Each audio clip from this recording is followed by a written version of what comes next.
Hello and welcome back to the Culture Wave Media Network. It is I, Vinny Albano, your host today. We are covering DanDaDan Season 2, Episode 9. We've been here week by week talking about DanDaDan, and it has been a blast. And once again, they do not disappoint. It is a blast this episode. Again, we're laying on the more chill side of things. Last episode was a big fight with the greatest composers of all time, and now we are back to taming Evil Eye to introduce a new character towards the end of the episode, but we'll get to that. To start off, I want to talk about jumping right into the action. We go right into this epic fight between Evil Eye and now Okaroon, who is confidently stronger in his fighting ability. And here we are, and I believe this may be my favorite and the best Evil Eye action sequence thus far. It's hard to beat episode 4's action sequence with Evil Eye where everyone was fighting him, which was really awesome. But this here, the colors are deeper, the action and animation is so snappy, it is so creative.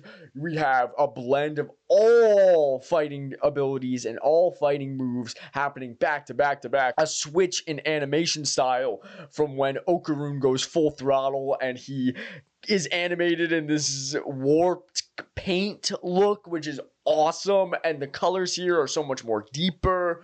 And the music to this scene, by far one of my favorite musical tracks we've heard from this show thus far.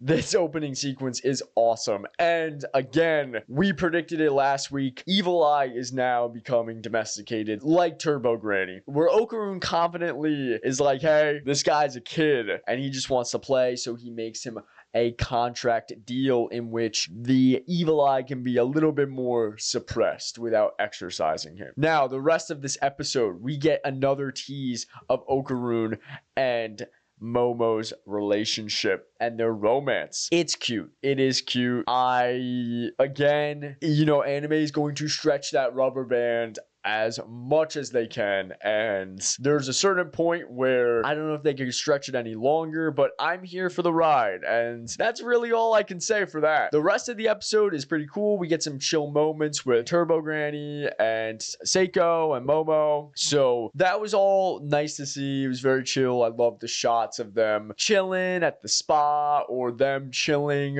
on the train ride to and back from the spa, where you see Turbo Granny amid the crowd of people like tapping on the glass of the train. That was really funny. And the rest of this episode focuses on them rebuilding the house as a group and Evil Eye now coming out while they're at school, which is crazy. I'll start with the whole house building, which again was fun. We speak about this every week, but I love how DanDaDan has this amazing cast of characters and they utilize them so well. Just their chemistry and how they build off of each other and how they work together and how these characters can join, they can leave like Mr. Bootuber here, but will come back to help each other out. It's like one big familial family network of ghost, supernatural aliens, and friends, which is awesome.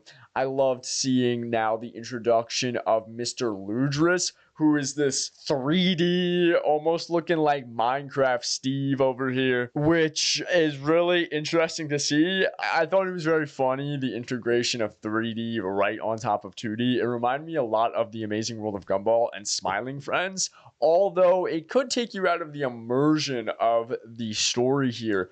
I do think that it's funny and it's really interesting to look at, and I think the running gag that they have no idea what Mr. Ludris is saying, but Mantis Shrimp is going off as he does, is a funny gag. Now, Evil Eye at school. My biggest question, and I want you guys to answer this for me in the comments if you know the answer. Do they see that Gigi is Evil Eye, or do they just see regular Gigi? Is the Evil Eye only apparent to the audience as well as supernaturally inclined people such as Momo and Okaroon and Seiko?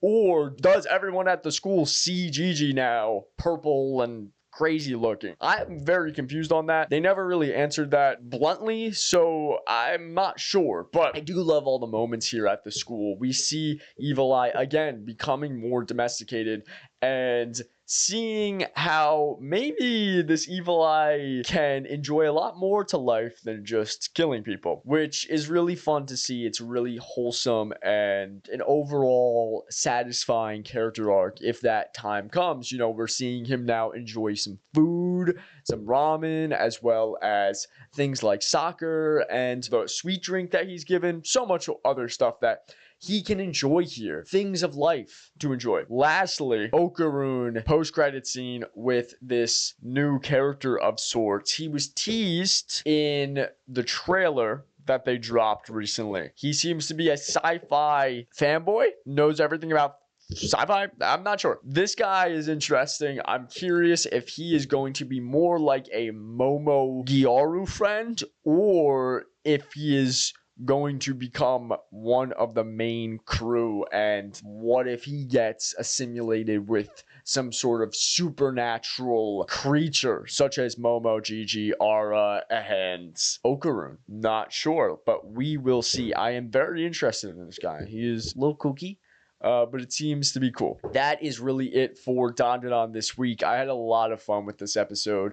Really nothing to complain about here. And they give us some nuggets towards some cool stuff that they might follow in the future. We shall see. Anyhow, guys, it has been Vinny Albano. This has been my review of DanDaDan Season 2, Episode 9. If you guys like the content here on the Culture Wave Media Network, remember to subscribe, like, and comment down below. I want to hear your guys' thoughts. Let's have a discussion down below. Also, if you like our content, so much more on the channel. So much more stuff that we are covering week to week. Movies, TV, we're covering Peacemaker that just came out. Also, check out our social medias down below. We have much more similar content. I hope you guys have a blessed day. It's been Vinny Albano, and so long. This is The Culture.